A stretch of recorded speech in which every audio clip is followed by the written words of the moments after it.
এই মুহূর্তে এসআইআর বা স্পেশাল ইন্টেন্সিভ রিভিশন যেটা বিশেষ নিবিড় সমীক্ষা, সেই বিশেষ নিবিড় সমীক্ষা ইতিমধ্যে বিহারে শেষ হয়েছে এবং তার জন্য প্রায় 65 লক্ষ নাম বাদ গিয়েছে। তো এই এসআইআরে বিভিন্ন কারণে 65 লক্ষ নাম বাদ গিয়েছে। গতকালই এই সুপ্রিম কোর্টে শুনানি চলছিল বিহারের এসআইআর নিয়ে এবং সুপ্রিম কোর্টেই কিন্তু প্রধান বিচারপতি থেকে শুরু করে আরও বিভিন্ন বেঞ্চের যে মামলা ছিল সেই মামলাগুলির শুনানি পূর্বে দেখা যাচ্ছে যে এবার কিন্তু নতুন মোড়। এবার বিহারে যে ভোটার কার্ডে যে বিশেষ সংশোধন হচ্ছে সেই সংশোধনে 11টি নথির মধ্যে আরও একটি নতুন করে অ্যাড করা হলো, অর্থাৎ আধার card. Unique identification authority of ইন্ডিয়ার তরফ থেকে যে পাবলিশ করা আধার কার্ড রয়েছে বা যেটা ইস্যু করে এই ইউআইডিআই, সেই আধার কার্ডে এবার মান্যতা দিল সুপ্রিম কোর্ট। তবে এটা বিহারের ক্ষেত্রেই প্রযোজ্য। পশ্চিমবঙ্গ রাজ্যে এখনও এসআইআর শুরু হয়নি, আগামীতে শুরু হবে। কবে হবে তার জন্য নোটিফিকেশন প্রকাশ করবে মুখ্য নির্বাচনী আধিকারিকের দপ্তর থেকে। তার আগে বর্তমানে বিহারে যে গুরুত্বপূর্ণ আপডেটের দিকে নজর রাখবো তা হলো বিহারে এবার শুরু হয়ে গেছে, আপনারা জানেন 65 লক্ষ নাম বাদ গিয়েছে। তো এবার সুপ্রিম কোর্টের কী কী নির্দেশ দেওয়া হয়েছে বিহার রাজ্যকে, সেক্ষেত্রে বিস্তারিতভাবে আপনাকে জানাবো। বিহারের যে তিনি সিইও রয়েছেন এই ইলেকট্রাল রোলের, তিনাকে কিন্তু কী নির্দেশ পাঠানো হয়েছে এই বিষয়ে প্রত্যেকটা আপডেটস আপনাদেরকে অবশ্যই আমাদের আজকের এই আপডেটের মাধ্যমে দেওয়া হবে। এবং বিহারে এসআইআরের শেষ পর্বেই 65 লক্ষ নাম কিন্তু বাদ দিয়েছে সুপ্রিম কোর্ট থেকে, অর্থাৎ ইলেকশন কমিশন বাদ দিয়েছে এবং সুপ্রিম কোর্ট থেকে সেই 65 লক্ষ মানুষের জন্য কি বলা হয়েছে সেটা বিস্তারিতভাবে জানাবো। এবার আপনাকে বলে রাখি, সেই 65 লক্ষ নাম যে বাদ গিয়েছে সেটা কিন্তু এক কারণে নয়, বহু কারণে। মৃত হতে পারে, দ্বিতীয় স্থানে অর্থাৎ 2 জায়গায় নাম রয়েছে, আরও বিভিন্ন কারণে কিন্তু এই নাম বাদ যেতে পারে। তো আমরা ধরে নিচ্ছি 65 লক্ষ নাম বাদ গিয়েছে। এই জন্য সুপ্রিম কোর্ট কী নির্দেশ দিল নির্বাচন আধিকারিককে, বিস্তারিতভাবে চলুন আমরা আপনাকে জানিয়ে দিচ্ছি।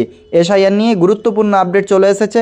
এবার কি পশ্চিমবঙ্গেও এসআইআর শুরুর আগে আধার কার্ডকে মান্যতা দেওয়া হবে, না এইবারই সুপ্রিম কোর্ট রায় দিয়ে দিল আধার কার্ড প্রযোজ্য এই এসআইআরের নথিগুলি হিসেবে?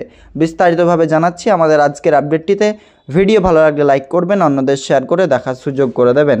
তো গতকালই ছিল এসআইআর বা স্পেশাল ইন্টেন্সিভ রিভিশন বিহারের একটি সেইখানে মামলা চলছিল এবং তার যে কি বলা হয়েছে তার শুনানিতে চলুন বিস্তারিতভাবে জানিয়ে দিচ্ছি।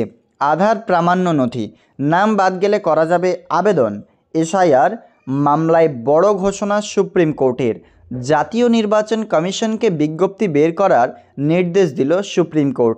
অর্থাৎ এখানে কি বিজ্ঞপ্তি বের করার কথা বলা হচ্ছে সেটা নিয়ে আপনাকে বিস্তারিত আলোচনা করছি। বিহারে বাদ 65 লক্ষ ভোটারের নাম। প্রামাণ্য নথি হিসেবে গণ্য হবে আধার কার্ড। পুনর্বিবেচনার আবেদনের আধার জমা করতে পারবেন ভুক্তভোগীরা। এই মর্মে জাতীয় নির্বাচন কমিশনকে বিজ্ঞপ্তি বের করার নির্দেশ দিল সুপ্রিম কোর্ট।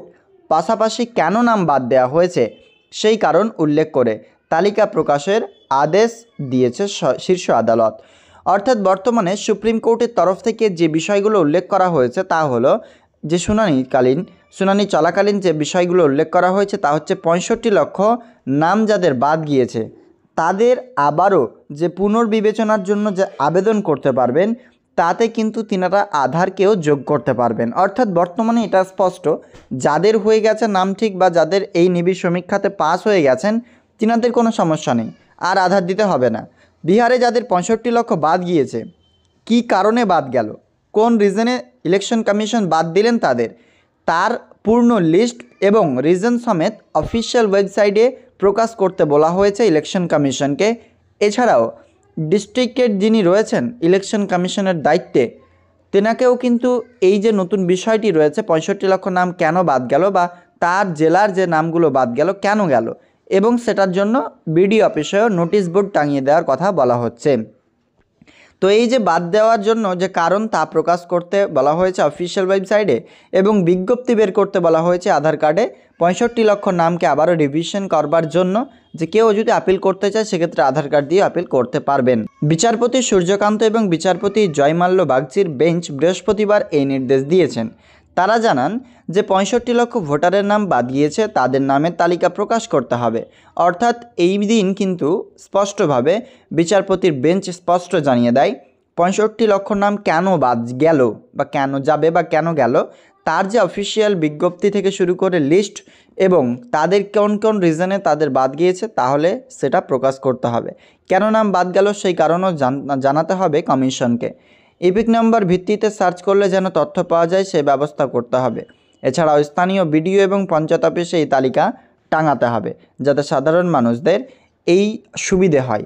একই সঙ্গে আমজনতাকে স্বস্তি দিয়ে সুপ্রিম কোর্টের নির্দেশ, চূড়ান্ত ভোটার তালিকায় ফের অন্তর্ভুক্ত করার জন্য আবেদন করার ক্ষেত্রে আধার কার্ডও প্রামাণ্য নথি হিসেবে গৃহীত হবে। আগামী মঙ্গলবারের মধ্যে নির্বাচন কমিশনকে এই পদক্ষেপগুলি করতে হবে বলে নির্দেশ দিয়েছে 2 বিচারপতির বেঞ্চ। উল্লেখ্য, বিহারের ভোটার তালিকা বিশেষ সংশোধন নিয়ে নতুন করে মামলা করেছে অ্যাসোসিয়েশন ফর ডেমোক্রেটিক রিফর্মার্স। মামলাকারীদের দাবি, নির্বাচন কমিশন বলছে বিহারে 65 লক্ষ ভোটারের নাম বাদ পড়েছে, অথচ তাদের কোনো বিবরণ দেওয়া হয়নি। উল্লেখ্য, দিন দুয়েক আগে শীর্ষ আদালত জানিয়েছিল আধার কার্ড কেবলমাত্রই পরিচয়পত্র, সেটা নাগরিকত্বের চূড়ান্ত প্রমাণপত্র হতে পারে না। কমিশন যে সিদ্ধান্ত নিয়েছে সেটা সঠিক, তবে লক্ষণীয়। কেবল বাসস্থানের প্রমাণ নিয়েই আধার কার্ডকে বিবেচনা হবে ভোটার তালিকার নাম থাকার জন্য। নাগরিকত্বের প্রমাণ হিসেবে আধার গৃহীত হবে, এমনটাই বলেনি শীর্ষ আদালত। মানে এখানে যদি আপনার বাসস্থানের প্রমাণ হিসেবে আধার কার্ডকে বিবেচনা করা হবে, কোনো মতেই নাগরিকত্বের প্রমাণ হিসেবে আধার কার্ড কিন্তু একটি নথি কখনোই হতে পারে না বলেই শীর্ষ আদালত স্পষ্টভাবে জানিয়ে দিয়েছে। এর মানে আপনারা ক্লিয়ার বুঝতে পারছেন বর্তমানে যে এসআইআর নিয়ে শীর্ষ আদালত যে বিজ্ঞপ্তি প্রকাশ করার কথা বলছে, তা বিজ্ঞপ্তি যখনই চলে আসবে এবং এই আধার কার্ডে কোন সাইড দিয়ে মান্যতা দেওয়া হচ্ছে সুপ্রিম কোর্টের নির্দেশ অনুসারে, সেটা স্পষ্ট বোঝা যাবে সেই দিনই যখন অফিসিয়ালি নোটিফিকেশন পাবলিশ করে পুরো ভারতবর্ষে এবং বিহারে যে এসআইআর হচ্ছে সেই এসআইআরের ফুল মর্মে আমরা জানতে পারবো যে আদৌ আপনাদের সুবিধে হতে চলেছে কিনা, পশ্চিমবঙ্গে এসআইআরের সময় আধার কার্ড প্রযোজ্য হবে কিনা। কিন্তু নাগরিকত্ব প্রমাণ কখনোই আধার কার্ড কিন্তু দিচ্ছে না, এটা স্পষ্ট আপনারা দেখতে পাচ্ছেন। এই অফিসিয়াল আধার কার্ডে আপনি নিচের দিকে দেখতে পাবেন এটা কোনো নাগরিকত্বের পরিচয়পত্র নয়।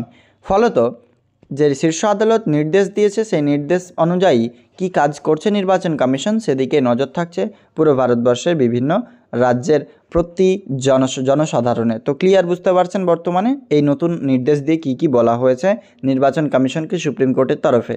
ভিডিও ভালো লাগলে লাইক করে অবশ্যই অন্যদের শেয়ার করতে ভুলবেন না।